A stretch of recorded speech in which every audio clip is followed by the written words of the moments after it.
Casos en delitos humanos que usted lo han, digamos, le han, en las sumaciones más importantes ha participado de su autoridad. El caso más importante que tenemos es propiamente el de Cabitos, ¿no? Nos ha requerido pues un esfuerzo a nivel del Ministerio Público, en el cual incluso a nivel de las más altas instancias se han generado un presupuesto especial para lograr ese trabajo, ¿no? Lo cual ha implicado movilización de grandes cantidades de tierra, utilización de maquinaria pesada e incluso contratación de grandes cantidades de obreros, ¿no?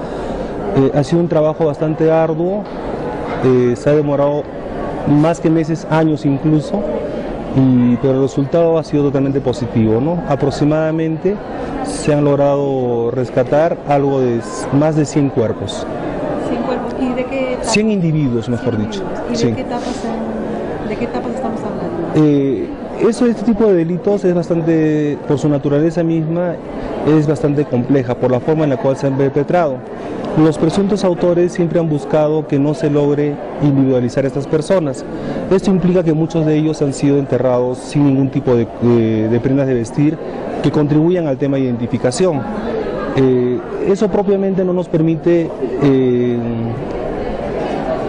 proponer o trabajar con una hipótesis de un periodo específico, ¿no? Es incierto decir en estos momentos que tal cuerpo recuperado, por ejemplo en el caso Cabitos, es de tal año, sería una cosa inadecuada. No hay ningún elemento de objetividad ni ningún mecanismo todavía en este momento que nos pueda establecer la data de la muerte. Lo que sí han comprobado es que se utilizó un horno para acabar con algunos cuerpos que se desaparecían ahí.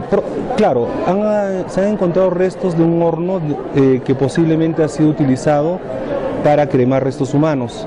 Esto se infiere por la situación de que se han encontrado en el propio horno restos óseos calcinados y en otros lugares pequeños montículos de huesos calcinados que habían sido enterrados, ¿no? Digamos, Cabitos es al costado de la base militar. ¿Qué cosas tenían que ustedes, qué óbices tenían que superar para poder hacer una exhumación tan masiva o tan grande? Bueno, fueron dificultades básicamente de carácter material. Lo que pasa es que el sistema de administración de justicia o de investigación en el Perú no está diseñado para investigaciones a gran escala, sino solamente para lo que nosotros le llamamos delincuencia convencional. Tal es así que para investigar, por ejemplo, organizaciones criminales o eventos de grandes magnitudes, generalmente a nivel del Estado, ya sea Fiscalía o Poder Judicial, se crean subsistemas. Propiamente, las dificultades que hemos tenido han sido logísticas. En eso también, al menos yo desde que estoy, que es del año 2006, en honor a la verdad debo decir de que nunca ha habido interferencia o dificultades que nos hayan puesto las Fuerzas Armadas para el desarrollo de su trabajo. Siempre le han abierto las puertas.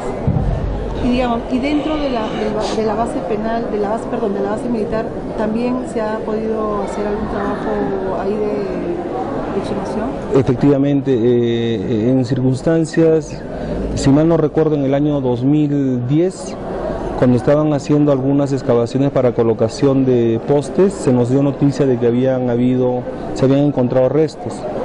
Cuando nos hemos constituido y hemos verificado, resultaba que la información había sido falsa. Sin embargo, posteriormente, en un trabajo que estaba realizando el propio ejército, se logró hallar un individuo, ¿no? El cual se recuperó y se dispuso a que se continúe con la labor que venían realizando. ¿Cuál es la hipótesis general de estos 100 cuerpos recuperados? ¿Qué es lo que ustedes, a qué conclusión han arribado después de esta investigación? Obviamente los mismos corresponden a lo que la Comisión de la Verdad y Reconciliación ha denominado el conflicto armado interno. Son pues producto de ese problema o de ese conflicto, ¿no? Como le reitero, el tema de la data, de cuándo fueron exactamente ejecutadas esas personas, no existe, al momento, a la fecha, todavía no es posible establecer. Es parte de la investigación y es una de las hipótesis o tareas que tenemos pendientes, ¿no? ¿Ha contado con el apoyo de las Fuerzas Armadas para identificar a los presuntos perpetradores de estos crímenes? Bueno, propiamente se han estado mandando oficios reiterativos al Ministerio de Defensa con la finalidad que genere información, que es distinto a que exista esa documentación debidamente archivada, sino que en base a la información que ellos tienen en sus bases de datos, sean legajos u otro tipo de información, generen relaciones de personal que ha estado trabajando en esta zona en la época del conflicto armado interno. Esto entiendo que es una obligación del Estado, no es propiamente una tarea del Ministerio Público única y exclusivamente, sino que el Estado a través de su Ministerio de Defensa debe de contribuir en este esfuerzo, ¿no? O en esta tarea de identificar a los presuntos autores. Entonces, digamos que todavía no...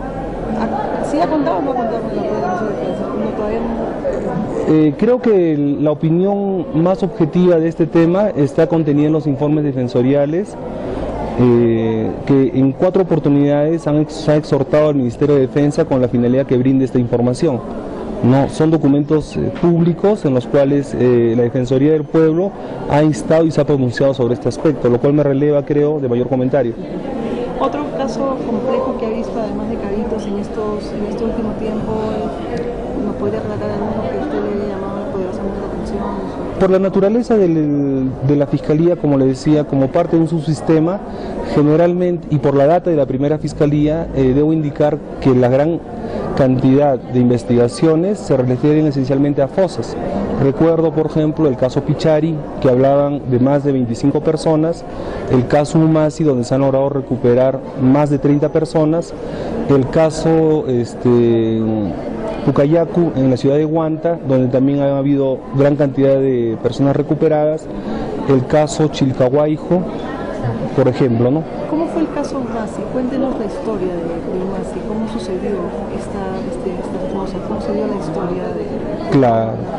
Lo que se infiere de las investigaciones y que creo que ha salido ya a nivel inclusive de los medios de comunicación es de que se trató de un secuestro o de una retención de parte de algunos elementos terroristas respecto de población civil, que fueron llevados desde su desde su lugar originario, que fue Rajaya, hacia un paraje o una comunidad que se llama Umasi, donde transitaron durante horas de la noche.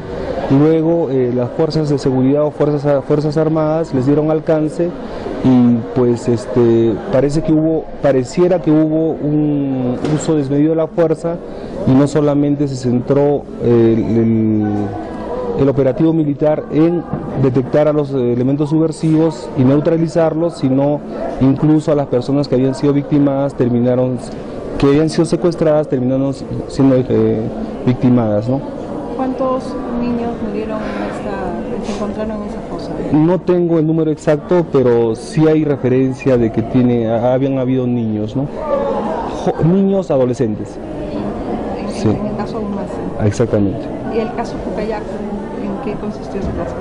Propiamente, en ese caso, como funcionaba en el estadio de Huanta, propiamente las Fuerzas Armadas, específicamente la Marina, lo que sucedió fue de que tenían al parecer gran concentración de personas detenidas, y ante la posible visita de una comisión desde la ciudad de Lima con la Fiscalía de la Nación, optaron por victimar a estas personas y enterrarlas en una fosa, ¿no? Eso también genera mayor dificultad porque no hay un dato exacto de la procedencia de dichas personas. Inclusive al haberse realizado las pruebas de ADN, solamente se ha logrado identificar un número mínimo pequeño de personas, ¿no? En estos años, su Fiscalía, ¿cuánta gente ha podido exhumar, digamos? ¿De cuántas personas estamos hablando? Yo asumo la Fiscalía desde el 1 de noviembre del año 2006. A la fecha, con las limitaciones de personal, las condiciones geográficas en las cuales desarrollamos la labor, que es uno de los departamentos que forman lo que se denomina el Triángulo de la Pobreza, en el cual obviamente no existen accesos vía carretera a todas las comunidades. Pese a todas esas dificultades y escasez de personal, también se ha logrado recuperar aproximadamente 640 cuerpos, ¿no?